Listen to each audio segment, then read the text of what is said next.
Assalamualaikum warahmatullahi wabarakatuh.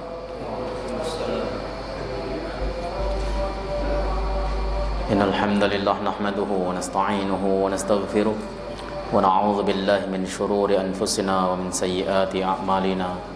May yahdihillahu fala mudilla lahu wa may yudlil fala hadiya lahu. Asyhadu an la ilaha illallah wahdahu la syarika lahu wa asyhadu anna Muhammadan 'abduhu wa rasuluh. Allahumma salli wa sallim wa barik ala hadzal nabiyil karim nabiyyina Muhammadin sallallahu alaihi wasallam wa ala alihi wa sahbihi wa man tabi'ahu ila yaumiddin. Amma ba'du fa ya ibadallah usikum nafsi wa iyaya bi taqwallah wa ta'atihi la'allakum tuflihun. Qala Allah ta'ala fi kitabihil aziz wa huwa astaqul qailin ya ayyuhalladzina amanu taqullaha haqqa tuqatih wa la tamutunna illa wa antum muslimun. Fa inna ahsanal hadis kitabullah wa khairal hadi hadi Muhammadin wa syarrul umur muhdatsatuha wa kullu muhdatsatin bid'ah wa kullu bid'atin dhalalah wa kullu dhalalatin finnar. Alhamdulillah, segala puji bagi Allah Subhanahu wa taala, Tuhan semesta alam, atas limpahan nikmat yang diberikan kepada kita semuanya. Salawat dan salam mudah-mudahan terus tercurah ke haribaan beliau Rasulullah Muhammad sallallahu alaihi wasallam serta seluruh keluarga beliau, sahabat, kerabat dan pengikutnya serta kita semuanya insyaallah istiqamah konsisten dalam menjalankan dan mengerjakan sunnah-sunnahnya hingga akhir masa nanti. Jemaah yang dimuliakan oleh Allah Subhanahu wa taala, malam hari ini kita akan melanjutkan kajian kita kitab Taisiril Alam Sarah Umdatil Ahkam, ya, masuk pada babus sufuf, bab yang menjelaskan tentang sof, barisan-barisan dalam sholat. Para ulama itu berbeda pendapat tentang hukum merapatkan sof. Ada yang mengatakan wajib, berarti konsekuensinya kalau ada orang yang sholat tidak rapat dia dosa, haram. Ada yang mengatakan bahwa hukumnya hanya sunnah muakkadah, karena indikasi-indikasi ke arah sunnahnya dalam hadis Nabi Sallallahu Alaihi Wasallam itu sangat banyak, dan itu pendapat mayoritas, pendapat jumhur ulama. Nah, kita akan kaji tentang merapatkan saf, tapi Taisiril Alam ini tidak terlalu komplit ketika membahas masalah ini. Hanya menjelaskan sekilas-sekilas, kemudian 2 atau 3 hadis yang dibahas. Tapi insyaallah nanti coba untuk kita elaborasi ya. Mudah-mudahan apa yang kita bahas kali ini memberikan kemanfaatan dan bisa kita amalkan dalam keseharian kita. Bismillahirrahmanirrahim. Qala al-muallif rahimahullahu taala wa nafa'na bihi wa bi'ulumihi fid dharain. Babus sufuf, bab yang menjelaskan tentang sof atau barisan-barisan. Al-haditsus saminu wa sittun, hadis yang nomor 68. An Anas bin Malik radhiyallahu taala anhu, dari Anas bin Malik, semoga Allah ridha kepada beliau. Qala, beliau berkata, qala Rasulullah sallallahu alaihi wasallam, Rasulullah Muhammad sallallahu alaihi wasallam bersabda, sawu sufufakum, rapatkanlah barisan-barisan kalian, fa inna taswiyatas sufufi min tamamis salah, maka sesungguhnya merapatkan shaf termasuk dalam kesempurnaan sholat. Kalau kita baca di dalam hadis ini secara tekstual menegaskan bahwa merapatkan shaf itu tidak wajib, karena Rasul hanya mengatakan min tamamis shalah, dari kesempurnaan sholat. Seandainya wajib, maka teksnya bukan kesempurnaan sholat, tetapi syarat atau mungkin kewajiban dan sebagainya. Inilah hadis yang memalingkan makna larangan dalam hadis lain. Rasulullah melarang dengan sangat keras untuk belak-beloknya shaf, tidak lurusnya shaf itu. Kan di dalam kaidah usul fikih itu an-nahyu lit-tahrim. Larangan itu dalalahnya adalah haram. Jadi kalau ada larangan dalalahnya itu haram, kecuali ada dalil atau karinah yang memalingkan dari haram ke arah makruh, karena makruh itu juga larangan. Itu yang harus diketahui. Jadi tidak semua larangan di dalam Al-Quran ataupun hadis itu indikasinya haram. Enggak semuanya, tergantung dalalahnya menunjukkan kemana. Contoh misalnya, larangan minum sambil berdiri, itu tidak menunjukkan bahwa minum sambil berdiri itu haram. Enggak. Kenapa? Karena ada fi'lus sahabat yang menjadi pembatasnya. Dari Abdullah bin Umar misalnya, beliau mengatakan kunna na'kulu wa nasrabu qa'iman atau masiyan. Kami itu biasa makan dan minum dalam keadaan berdiri atau berjalan. Jadi amaliyah sahabat ini menjadi pembatas atas atau menjadi pembatas atas larangan hadis Nabi sallallahu alaihi wasallam, la ta'kulu wa la tashrabu qa'iman. Jangan kalian makan dan minum dalam kondisi berdiri.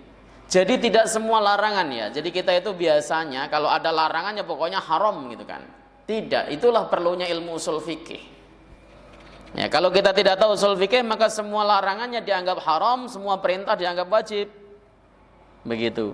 Kalau kita tahu usul fikih, tidak semua larangan itu haram, tidak semua perintah itu wajib. Seperti sawu suhufakum itu kan perintah.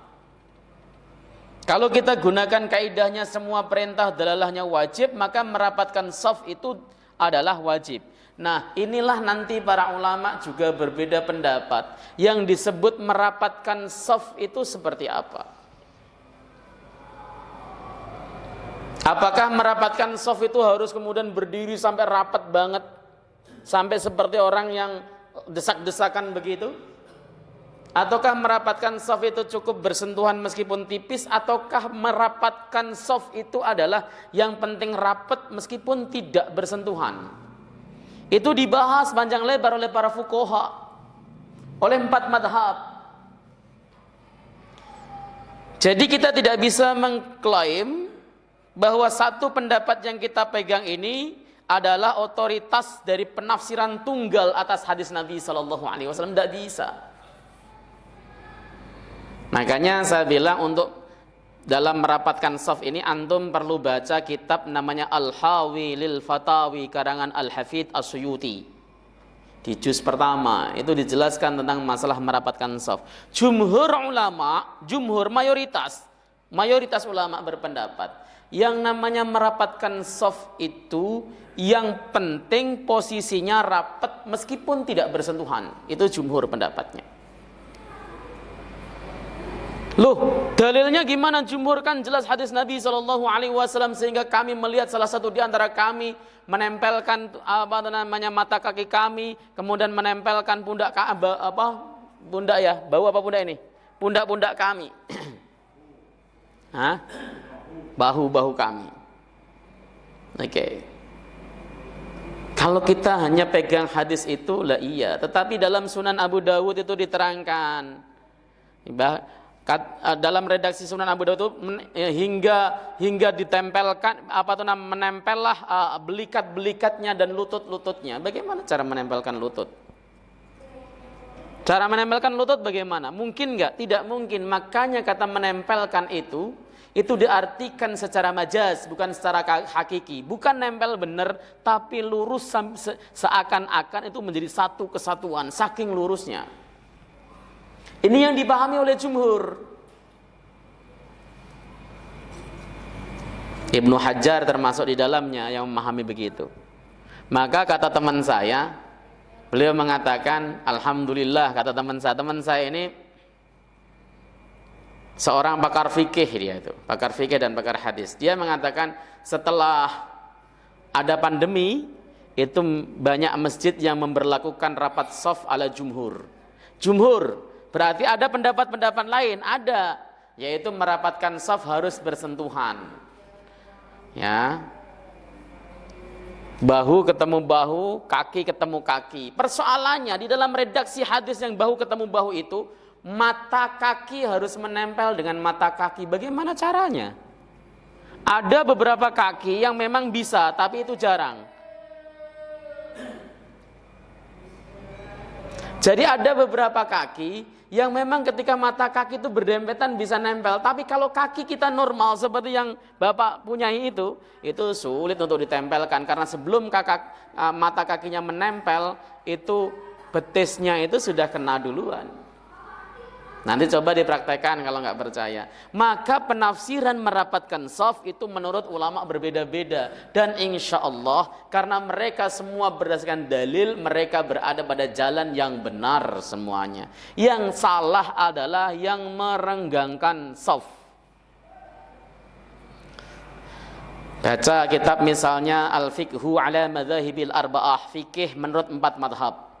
Itu dikatakan Imam Abu Hanifah itu berpendapat masih termasuk rapat shaf seseorang apabila satu orang dengan orang lain jaraknya masih dalam satu telapak tangan. Walaupun nggak nempel jaraknya masih itu masih dianggap rapat oleh Abu Hanifah. Oleh Imam Syafi'i tidak. Imam Syafi'i itu mengatakan bahwa yang disebut rapat itu ya rapat meskipun tidak bersentuhan tapi rapat. Tujuannya apa? Tujuannya supaya ketika kemudian ada yang batal di shaf, dia bisa mundur, itu tidak kesulitan. Coba kalau kemudian berdesak-desakan, bagaimana cara mundurnya? Akhirnya banyak orang yang batal, kemudian dia tetap ngikutin imam kan? Ngikutin sholatnya imam, rukuk sujudnya bersama imam. Kalau ada orang sholatnya batal kok dia ikut imam, maka dia yang melakukan suatu perbuatan haram. Tawatu'u ibadatil fasidi haramun. Melaksanakan ibadah yang rusak itu hukumnya haram. Wong rusak kok dilaksanakan, haram hukumnya. Gitu. Oke, saya minum dulu.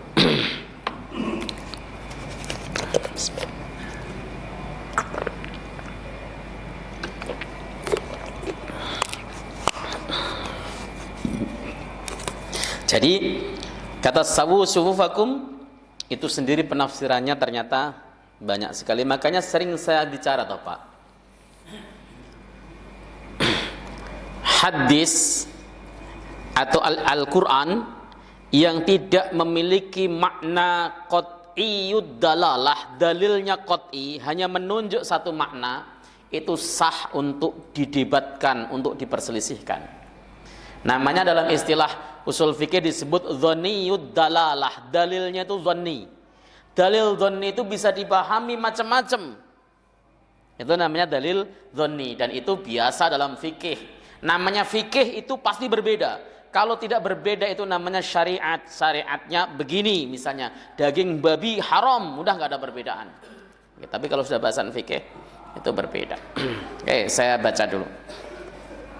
Fa inna taswiyatas sufuf min tamamis salah, maka sesungguhnya merapatkan shaf itu termasuk dalam kesempurnaan salat. Ini biasanya yang dibaca oleh imam pada saat dia memimpin atau hendak melaksanakan salat.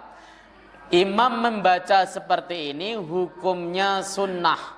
Jika ada imam salat lalu kemudian mulai sawu sufufakum sambil dia melihat ke belakang, itu hukumnya sunnah. Menata barisan itu hukumnya sunnah. Karena ada imam yang cuek atau bilang sawu sufufakum tapi tidak menghadapi jamaah. Ya dia main menghadap kiblat aja, sawu sufufakum.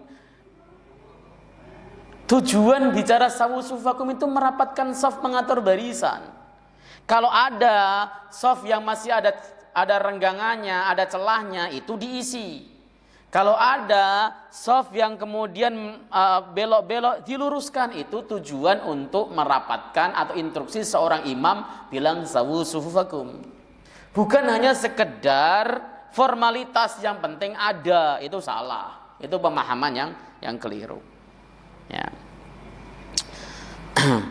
Terus kalau seandainya ada orang sholat, shafnya enggak rapat, bagaimana hukum sholatnya? Ya sah. Tidak masalah. Bahkan tidak ada satupun di dalam 4 madhab yang mengatakan bahwa orang yang safnya renggang itu tidak sah sholatnya. Nggak ada satupun ulama yang berpendapat begitu. Ya. Bahkan Imam Ahmad bin Hanbal sekalipun yang berpendapat batalnya sholat orang yang sholat sendirian di belakang, Imam Ahmad kan berpendapat batal, harus ngulang. Kalau ada misalnya makmum sholat, dia yakin bahwa tidak ada temannya lagi nanti, tapi dia sholat di belakang sendirian, itu dia harus ngulang. Versinya Imam Ahmad bin Hanbal. Kalau Imam Syafi'i makruh, tetap sah. Tapi Imam Ahmad bin Hanbal mengatakan tidak boleh, tidak sah. Imam Ahmad yang berpendapat paling keras saja untuk masalah renggangnya shaf, beliau hanya bilang makruh, tidak sampai kepada wilayah haram apalagi batal. Oleh sebab itu, jika kita mendapati masjid yang shafnya nggak teratur dan sebagainya, nggak usah marah-marah dulu. Gunakan metodologi dakwah yang baik. Merubah sebuah tatanan dalam masjid itu kuncinya cuma satu, diajak ngaji. Kalau masyarakat masjid tersebut sudah mau ngaji, beres. Yang paling susah kan ngajak masyarakat ngaji toh aslinya toh. Diajak ngaji nggak mau. Ya. Ke masjid jarang-jarang, begitu mati sholatnya pengen di masjid. Ya. Ini kan biasanya perilaku orang-orang yang sok sibuk begitu kan. Pas hidup nggak pernah ke masjid, giliran mati dia pengen disolatin di masjid. Ngerubah masyarakat itu gampang, nggak usah dimarah-marahin. Kalau dimarah-marahin pasti resistensi, ngamuk-ngamuk. Wong dari dulu kala juga kita begini nggak ada yang marah, ente kok marah-marah, pasti begitu. Coba kalau kita dekati dengan cara ngaji, ajak ngaji, mubahasah dan sebagainya, clear itu, nggak ada masalah. Begitu caranya. Kenapa? Karena masih makruh. Begitu. Oke, saya lanjutkan. Saya baca aja. Makna al-ijmali, makna secara global. Yursidun Nabiyyu sallallahu alaihi wasallam ummatahu ila ma fihi salahum wa falahuhum. Nabi sallallahu alaihi wasallam menunjukkan kepada umatnya kepada apa yang di dalamnya ada kemaslahatan dan keberuntungan, apapun. Makanya ketika Nabi sallallahu alaihi wasallam memberikan petunjuk yang diberikan Nabi itu pasti baik, nggak ada yang nggak baik, pasti benar, tidak ada yang tidak benar, semuanya. Maka sunnah Nabi SAW itu pasti menyimpan kebaikan. Tidak ada satupun sunnah Nabi SAW yang tidak menyimpan kebaikan. Ya, maka irsyadnya Nabi SAW kepada kita itu bentuk kecintaan Nabi kepada umatnya, bukan untuk memberatkan. Islam itu tidak ada satupun syariat yang memberatkan, tidak ada Pak. Nggak ada satupun syariat Islam yang tidak sesuai dengan fitrah manusia, sesuai semuanya. Sholat 5 waktu, waktu-waktu sholat itu waktu-waktu yang sebenarnya kita tidak dalam keadaan ngapa-ngapain. Waktu subuh pas bangun tidur, ya, belum berangkat kerja. Waktu zuhur pas istirahat, zuhur itu waktu istirahatnya seluruh dunia, ya. Waktu asar pas pulang kerja, selesai kerja. Maghrib juga sama, isya apalagi. Semuanya. Tetapi semua ibadah yang kita kerjakan itu menjadi berat karena kita berhadapan dengan dua penghalang, yaitu nafsu dan syaitan. Itu saja yang menjadi pemberat, itu adalah nafsu dan syaitan. Ya enaknya bangun tidur itu ya apa itu namanya ngulat, nguap berkali-kali. Habis itu yang sok-sok pengen gayanya sehat, jogging, tapi nggak sholat. Jogging jadi wajib, sholatnya malah ditinggalkan. Ada yang kayak gitu banyak. Pas zuhur, waktu sholat zuhur, kan waktu makan siang istirahat, dia malah sibuk ini, sibuk itu, sok-sok sibuk, akhirnya zuhurnya kelewatan. Asar juga sama. Masya Allah, banyak yang kayak gitu. Sholat itu sebenarnya enteng. Puasa Ramadan cuma 30 hari dalam 1 tahun, itu pun enteng. Apalagi yang wajib-wajib. Haji kan kalau mampu, kalau nggak mampu ya nggak usah ngutang. Jadi syariat Islam itu memang sesuai dengan kondisi kita. Maka ketika Quran mengatakan zuyyina lin-nasi hubbus syahawat minan nisa'i wal banina wal qanatiril muqantarati minadh dhahabi wal fiddah. Manusia itu dihiasi mulai dari lahir itu cinta kepada kesenangan terhadap lawan jenis. Islam boleh kok nikah, tidak dilarang. Kemudian banin, punya anak banyak, silahkan punya anak banyak, yang penting baik, caranya baik, kemudian dikelola dengan baik, itu boleh-boleh saja. Wal qanatiril muqantarati minadz-dzahabi wal fiddah, memiliki harta yang banyak boleh, silahkan, asal diperoleh dengan cara halal, ditasarrufkan dengan cara halal, dipenuhi hak-hak kewajibannya, selesai, boleh. Ya, makanya Islam itu sesuai dengan fitrah manusia. Yang ditunjuk oleh Nabi SAW itu untuk kemaslahatan kita dari dahulu kala hingga hari ini. Ya, Nabi itu memberikan syariat kepada kita itu, ya, solusi-solusi yang ditampilkan oleh Nabi itu 14 abad silam, 1444 tahun yang lalu. Tetapi tetap jadi solusi hari ini. Ya. Jadi persoalan apapun, kalau kita mau merenungi sunnah-sunnah Nabi, itu akan ada jawabannya. Persoalannya kapan kita baca sunnah Nabi yang gitu banyak? Ya, baca Bukhari aja nggak pernah selesai. Apalagi Bukhari, Muslim yang lebih sedikit juga nggak pernah. Bulughul Maram nggak pernah. Masya Allah. Tapi kita selalu mengatakan bahwa kami mengikuti Nabi secara totalitas. Totalitas bagaimana? Antum Syama'il Muhammadiyah saja nggak pernah baca. Kitab-kitab yang pendek-pendek, kecil-kecil nggak pernah baca. Sirah Nabi apa yang sudah antum hatamkan? Khulasah Nurul Yakin. Belum juga. Nah, terus bagaimana kemudian kita bisa mengenal pribadi Nabi SAW? Makanya kalau ngaji sirah paling bagus, ya paling bagus itu ya Syama'il Muhammadiyah karangan Al-Imam At-Tirmidzi. Cuman harus orang yang pinter betul terkait sirah ketika menjelaskan Syama'il. Kalau tidak pakai sarahnya. Ada namanya sarah Syama'il Muhammadiyah ada. Tapi kalau yang bentuknya pengen sudah seperti novel, ada cerita dan sebagainya, ya Nurul Yakin atau Rahiqul Mahtum atau banyaklah fikih sirah atau sirah Nabawi yang lain, banyak sekali. Silahkan baca-baca itu. Untuk apa? Untuk mengenali pribadi Nabi SAW. Itu hanya sirah perjalanan Nabi SAW, belum percakapannya. Maka perlu baca Bukhari. Bukhari itu sulit bacanya. Kenapa sulit? Karena nyusun hadisnya Bukhari itu tidak berdasarkan bab. Lebih mudah baca Sahih Muslim. Sahih Muslim itu hadis tentang sholat di bawah bab sholat semuanya. Hadis masalah zakat di bawah bab zakat semuanya. Hadis masalah ini, itu hadis Sahih Muslim yang tersusun sudah berdasarkan bab secara fikih, itu Sahih Muslim. Yang kayak gini-gini ini kita perlu kalau kita memang mengaku mencintai Rasulullah SAW. Taisiril Alam yang jumlahnya nggak berapa banyak aja kita males-malesan loh. Ya, ini kan Umdatul Ahkam itu kan hadisnya dikit Pak, lebih banyak kan Bulughul Maram aslinya, begitu.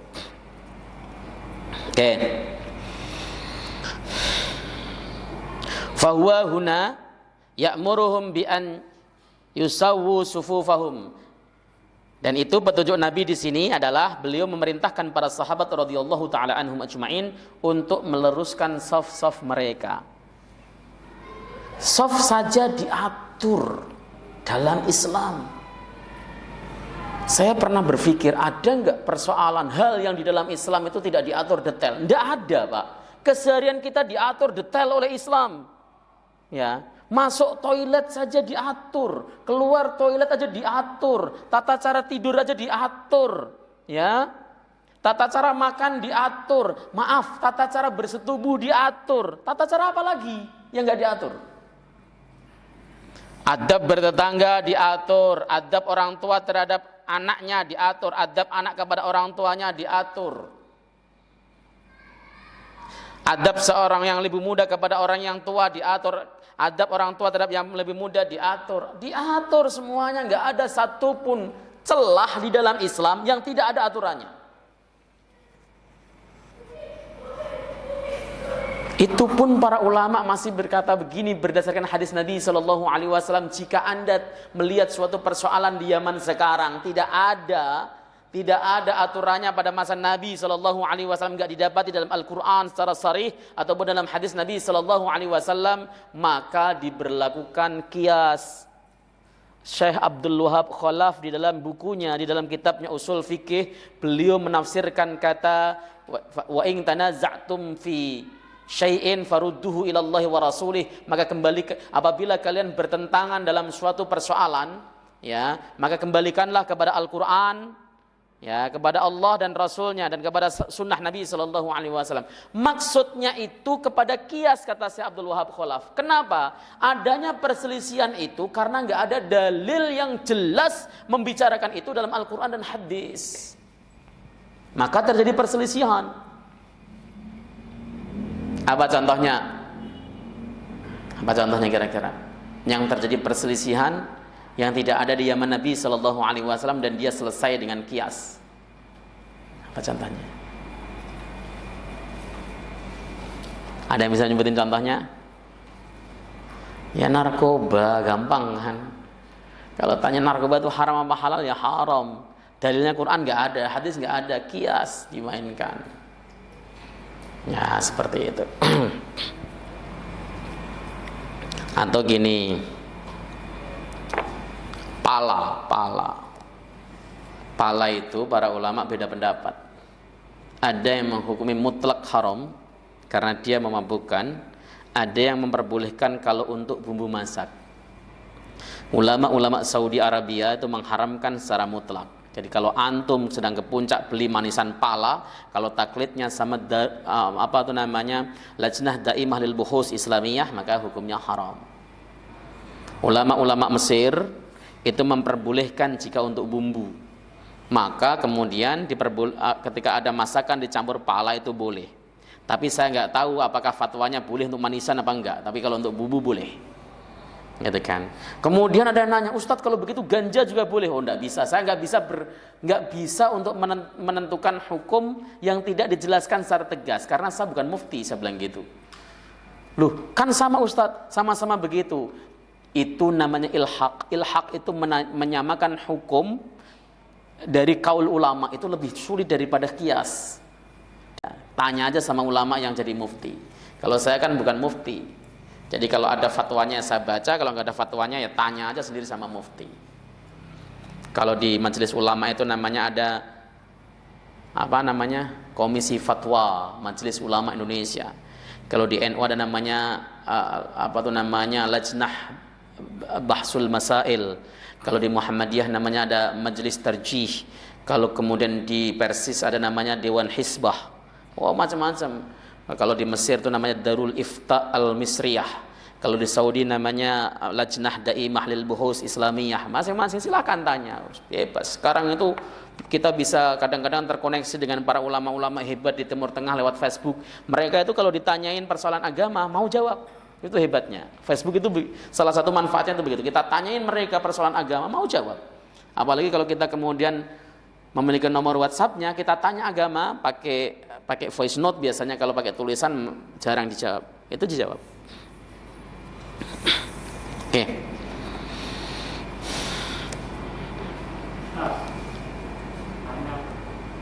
Monggo, Pak.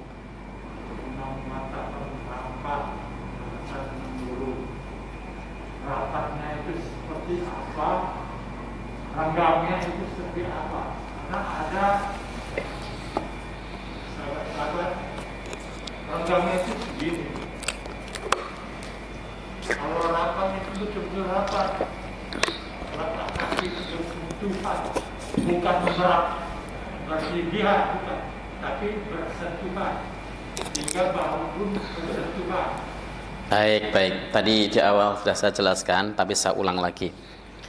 Kata rapat di dalam sawu suhufakum, rapatkan saf kalian. Kata rapat itu dipahami oleh ulama berbeda-beda. Ya. Sebagian ulama mengatakan ya rapat ya sesuai ditunjukkan oleh hadis itu adalah ulama-ulama yang dia tekstualis. Ya kalau begitu yang namanya rapat harus bersentuhan. antara kaki dengan kaki sebelahnya, bahu dengan bahu sebelahnya, itu disebut dengan rapat. Ya, tetapi saya tidak pernah menemukan satupun fatwa ulama yang menyebutkan rapat itu berdesakan, nggak ada. Apalagi kemudian saling berdesak sampai nginjek kaki itu nggak ada. Haram loh. Anda nginjek kaki sebelahnya sampai menyakiti itu haram. Saya itu baca di dalam salah satu majma' Fatawi war Rasailnya Syekh Muhammad bin Shalih Al-Utsaimin. Beliau itu termasuk yang marah sebab beliau pernah sholat kakinya diinjek orang yang kurang ajar di sampingnya. Marahnya ya nyakitin. Ya. Kemudian saya juga pernah dengar fatwanya Syekh Shalih Al-Fauzan juga sama. Ketika di Madinah diinjek begitu, beliau bahkan menyarankan orang yang kayak gitu harus ditahdzir gitu kan, karena salah memahami hadis. Yang pertama, rapat. Tetapi rapatnya tetap rapat yang yang lunak, lembut, nggak nyakiti, nyentuhnya itu membawa perasaan damai. Coba kalau kita bayangkan lagi sholat, kaki kita kemudian orangnya berdirinya tuh begini nih, kakinya mengkor, ini runcing, kena kaki kita. Itu kan hawanya pengen kita balas injek aja kakinya kan. Kalau seandainya nggak takut batal itu dari injek aja kakinya begitu, karena nyakitin, begitu. Itu harus dipegang. Itu yang pertama Pak Haji ya. Rapat modelnya. Kedua, bersentuhan. Itu versi satu versi. Ini saya jelaskan dalam kitab Al-Hawilil Fatawi karangan As-Suyuti. Satu versi.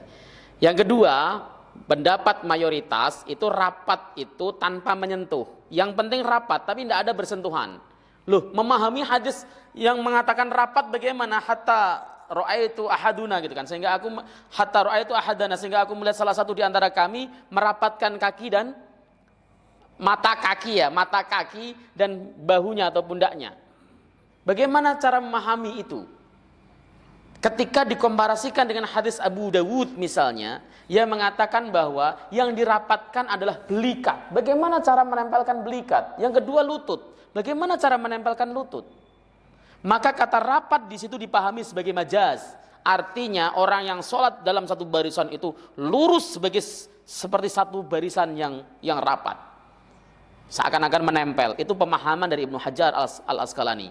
Itu pendapat mayoritas. Imam Abu Hanifah mengatakan masih disebut rapat jika renggang satu orang dengan renggang orang lain itu adalah setelapak tangan. Itu masih disebut rapat. Jadi ada beberapa pendapat beda. Itu semua saya berpendapat itu semua ala sabilil haq, di atas jalan benar. Kenapa? Mereka memiliki argumentasi dan dalil yang kokoh. Tapi kalau sampai renggang setengah meter itu ya nggak bisa rapat. Itu bukan rapat, itu namanya sudah tafrij. Kenapa? Muat orang untuk sholat di situ. Ya, itu sudah termasuk renggang. Seperti zaman dulu nih sholat waktu zaman Covid, setengah meter begitu. Saya itu termasuk yang nggak setuju. Dalam perspektif keilmuan saya nggak setuju dengan model seperti itu aslinya. Tetapi karena fatwa MUI sudah keluar, maka saya ikut-ikutan saja. Kalaupun seandainya salah fatwanya, itu yang bertanggung jawab MUI. Saya dulu berpikirnya, saya sudah konsultasi dengan beberapa teman saya dokter. Covid itu kan dia tersebar bukan hanya droplet, tetapi sudah aerosol. Aerosol itu nyebar di udara, ya. Jadi jarak antara seseorang 1 meter, setengah meter atau 2 atau 1,5 meter, 1 meter itu hanya untuk menghindari droplet yang keluar apabila dia bersin atau batuk. Sampai cuma 1,5 meter. Tapi kalau sudah aerosol, apalagi AC nyala, Anda pakai AC, pakai kipas, ngerenggangin soft itu percuma menurut saya. Menurut saya. Ya, makanya saya dulu rapetin soft aja. Ustadz itu menentang fatwa MUI. Kalau menentang ya sudah terserah, tidak apa-apa. Ya, karena fatwa majelis ulama lebih layak diikuti dibanding dengan fatwanya, dengan ucapan saya kan nggak berfatwa begitu. Tapi kalau dalam kajian yang lebih dakik lagi, tidak masuk akal. Makanya termasuk larangan memandikan jenazah Covid. itu kan pernah saya kaji habis-habisan dengan teman-teman saya yang pakar masalah perkovidan sama para medis ya. Mereka menganggap bahwa, loh, saya heran, semua virus di dalam tubuh itu ketika inangnya manusianya mati, dia ikut mati. Karena dia seperti benalu. Begitu. Tapi kenapa ini malah justru ditakuti dan sebagainya? Lah alasannya kan. Ya itu ikut fatwanya aja lah. Fatwa imam begitu lagi malah lagi. Itu. Nah, kan imam mengatakan lurus, tapi Allah ini kan batas lurusnya itu. Domainnya itu ada yang di sini, ada yang di sini, sehingga tidak menjadi lurus.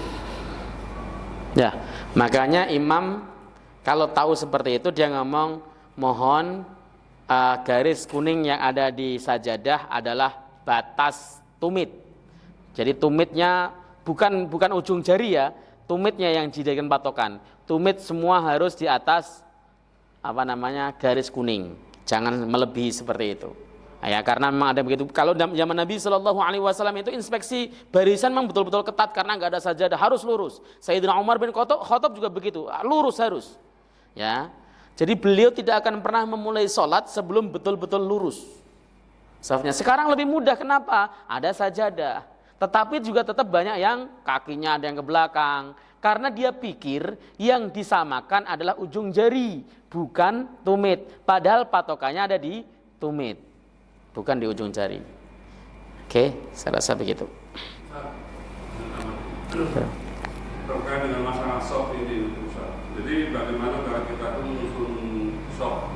Karena hampir setiap masjid itu misalnya gini, soft yang pertama belum penuh, dia udah bikin pendatang yang baru datang dia bikin soft. Kemudian waktu memposisikan diri pun dia kadang-kadang ada sebelah kiri, kadang-kadang sebelah kanan, kadang-kadang tengah. Itu susunan yang benar menurut tuntunan itu bagaimana? Iya. Soft yang baik itu sebenarnya di bahasan hadis berikutnya, tapi nggak apa-apa. Soft yang baik itu mulai dari belakang imam persis, terus sebelah kanan, harusnya begitu. Sebelah kanan sebelah sana ya? Sana. Sebelah kanan sana. Itu soft terbaik. Sebelah kanan lebih bagus daripada kiri. Setelah saya sana penuh, ngisinya sebelah kiri. Tapi kalau kemudian ngisinya kanan kiri ya enggak apa-apa. Yang harus diperhatikan, jangan sampai di soft depan itu masih ada renggangan, satu orang muat, dia sudah ngisi lagi. Itu diperhatikan, kecuali jika yang datang cuma 2 orang. Kalau dia ngisi ke sana, sini sendirian, ibadahnya diperselisihkan antara Imam Ahmad dan Imam Syafi'i. Bisa jadi versinya Imam Ahmad dia batal dan harus ngulang, maka dia boleh menemani dia di sini. Seperti itu. Tapi kalau posisinya banyak orang, dia ngumpul di tengah lagi dan sebagainya, nggak mau di sana, atur sampai harus mau. Kalau nggak ada yang nempatin, jangan dimulai sholatnya. Imamnya, Pak tempatin Pak, nggak mau, tunggu aja sampai dia mau. Gitu. Nah setelah sana penuh, mulai dari tengah lagi ke kanan lagi. Aturannya begitu Pak. Tapi ini yang sering kita lihat Ustaz ya. Jadi kita misalnya rakaat pertama, kedua, tahu kita datang. Ini ada yang ambil posisi ini satu, terus nanti padahal harusnya kan kita mulai dari, kalau kita bikin shop baru kita harus mulai dari belakang imam kan. Iya. Shop kedua, ketiga. Ini kan enggak ambil di sini kadang-kadang. Oh iya, ada yang sebelah pojok sana ya. Nah itu salahnya. Betul. Jadi kita yang pendatang baru ini kadang-kadang bingung. Yang mana nih? Gitu. Iya, bikin di tengah Pak. Nah inilah yang saya bilang, merubah paradigma masyarakat itu memang harus lewat pengajian. Kalau nggak lewat pengajian, itu kadang-kadang adu otot, diomongin malah, wong saya maunya di sini kok, situ ngatur-ngatur, lah dulu repot. Kalau lewat ngaji kan enak. Oh Pak, mulainya dari tengah, harus mulai dari tengah lagi nih. Sono penuh, mulai dari tengah lagi ke sono. Ya, kecuali lagi ini ada kecualian.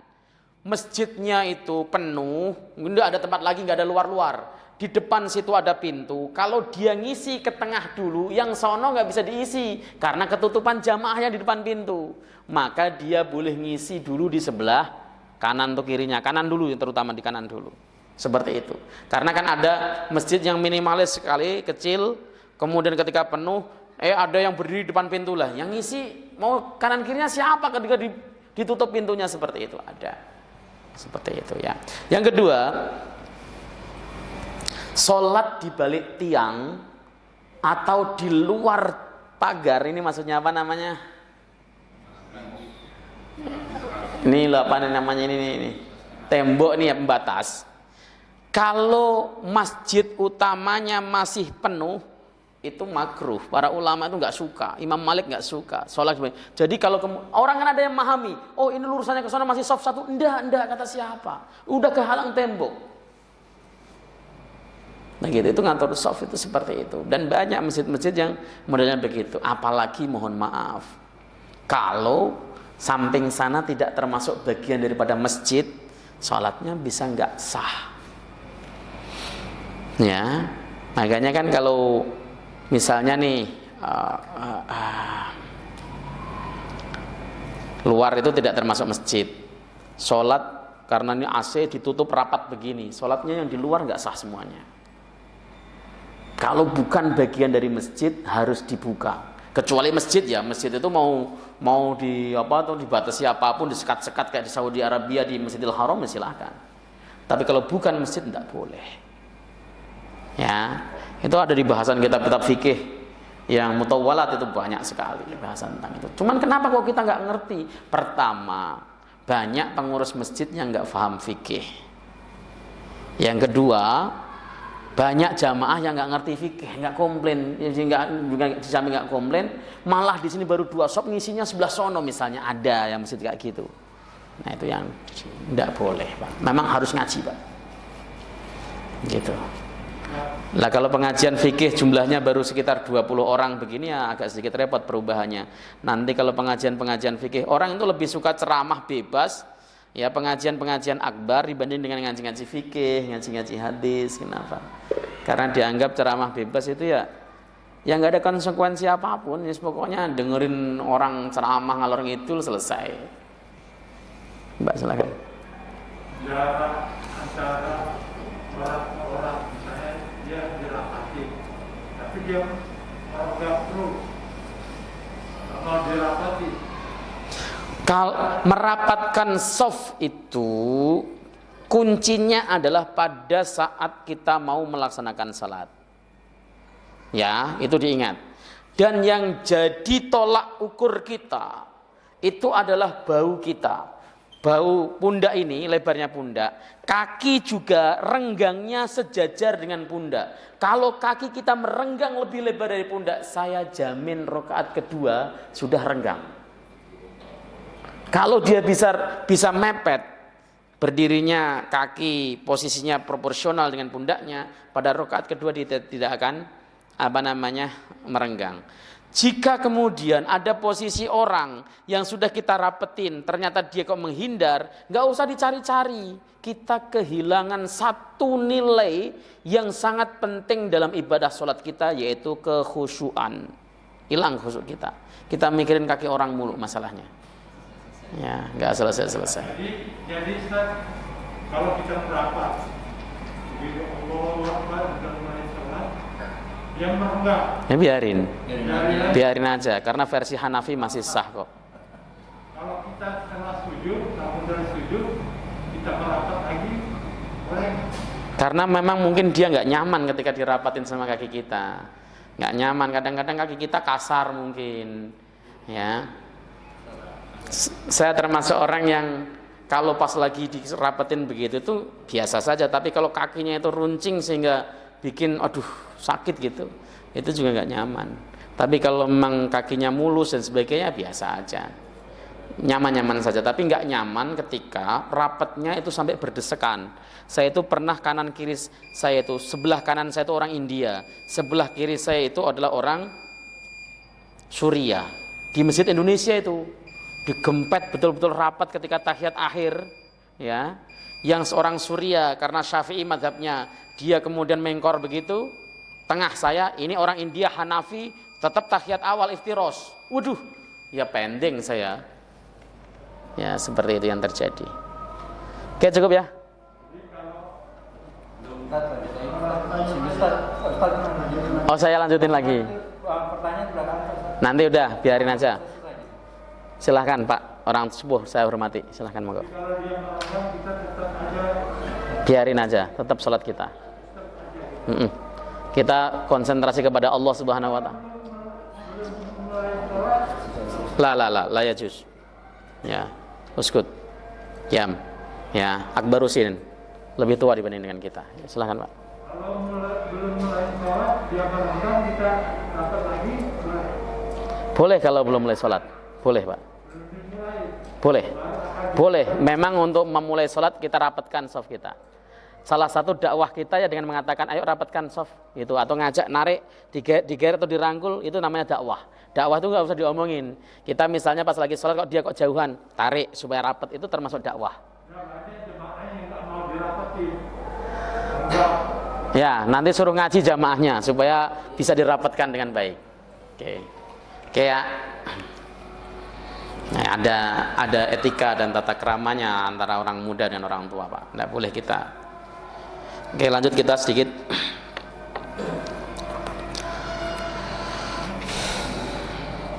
Bihaitsu yakunu samtuhum nahwal qiblati wahidan wa yasuddu khalala sufuf. Jadi sekiranya apa itu namanya alamat atau arah orang mukmin tersebut itu menjadi satu ke arah kiblat yang satu, kemudian kholal, renggangan-renggangan tersebut itu tertutupi. Itu intinya. Orang sholat jamaah itu satu kesatuan, rapat. Makanya sampai ada menggambarkan kenapa sih ketika kita sholat itu disunahkan rapatnya adalah model nyentuh gitu kan, sampai bersentuhan. Itu ibarat baterai itu kalau bersentuhan banyak itu nyalanya lebih terang. Ya, kalau kemudian dia kemudian satu orang saja itu nyalanya kan melip-melip gitu kan. Tapi kalau 5 baterai, 10 baterai jadi satu, nyalanya terang. Itu kita menghadap Allah Subhanahu wa taala seperti itu, menyatukan energi. Gitu. Hatta la yakuna lisyayatin sabilun illal abath bi salatihim. Sehingga tidak ada jalan bagi setan untuk menggoda salat kita. Maka orang yang salatnya renggang-renggang itu suka lupa rakaatnya, ya. Apalagi kalau nguap tanpa ditutup, udah lupa itu. Karena setan masuk, sholat kok, setan bleng masuk, lupa.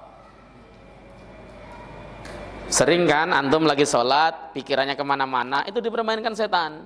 Kenapa? Karena safnya mungkin renggang. Maka supaya setan tersebut tidak main-main sama kita, safnya dirapatin. Jadi kalau ada saf renggang, ya nggak apa-apa, malah bagus setan sholat sama kita. Enggak, setannya nggak sholat.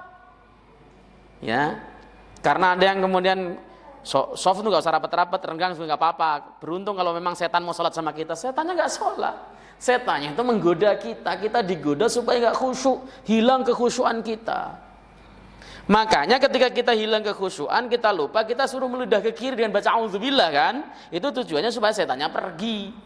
Lah ente malah pelihara, udah lupa, dipelihara, kemudian setelah itu nguap tanpa ditutup, udah sholatnya nggak bakal ada yang khusyuk dari A sampai Z.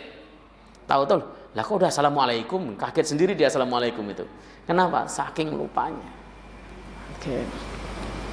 Wa arsadahum sallallahu alaihi wasallam ila ba'dil fawaid allati yanalunahum allati yanalunaha min ta'dil as-safi wa dhalika anna ta'dilaha alamatun ala tamamis salat wa kamariha wa anna i'wijaj as-safi khalalun wa naqsun fiha. Jadi Nabi sallallahu alaihi wasallam menunjukkan tentang faedah yang diperoleh seseorang ketika dia merapatkan saf, meluruskan. Ta'dil itu meluruskan, ya, meluruskan saf. Apa? Meluruskan dan merapatkan saf itu adalah bentuk dari kesempurnaan sholat. Itu faidahnya. Dan bengkak-bengkoknya saf, i'wijaj, bengkak-bengkoknya saf gak lurus. Ada yang maju, ada yang mundur dan sebagainya begitu. Karena ada yang tinggi dikit, jadi dia gak maju dan sebagainya. Karena patokannya tadi dia menggunakan ujung-ujung jari kaki. Mestinya patokannya apa? Tumit, biar seimbang, bisa lurus. Nah, belok-beloknya saf itu merupakan kekurangan daripada sholat. Sholat kita harus sempurna. Makanya saf itu diluruskan, dirapatkan. Kalau memang mau merapatkan dengan bersentuhan, bagus. Saya senang tapi dengan cara yang lembut, nyentuhnya itu nyentuh enak gitu loh Pak, tentram, seakan-akan kita dipeluk oleh saudara kita. Kalau nyentuhnya sampai nggak bisa nafas itu ya nyakitin, itu serius. Ya, jangan berlebihan dalam mengamalkan sesuatu hadis itu, kecuali antum dapat pemahaman yang baik daripada ulama. Saya rasa begitu ya. Ada pertanyaan? Cukup? Karena sudah waktu Isya. Alhamdulillahirabbil alamin. Mudah-mudahan setelah ini yang pertama usahakan untuk soft rapat terus. Ya, rapat dan lurus. Ya. Yang kedua, pemahaman kita insaf. Oh, ternyata para ulama berbeda pendapat dalam menafsirkan kata rapat. Saya versi ini, inilah yang saya yakini dan saya amalkan. Kalau ada kemudian yang versinya Asy-Syafi'i, versinya Imam Abu Hanifah, itu juga insya Allah dalam sabilul. Karena madhab 4 itu adalah a'immatul huda, imam-imam yang mendapat hidayah. Mengikuti salah satu pendapat dari 4 madhab tersebut, itu insya Allah di atas kebenaran. Insya Allah. Kita tutup dengan majelis. Subhanakallahumma bihamdika asyhadu an la ilaha illa anta astaghfiruka wa atubu ilaik. Assalamualaikum warahmatullahi wabarakatuh.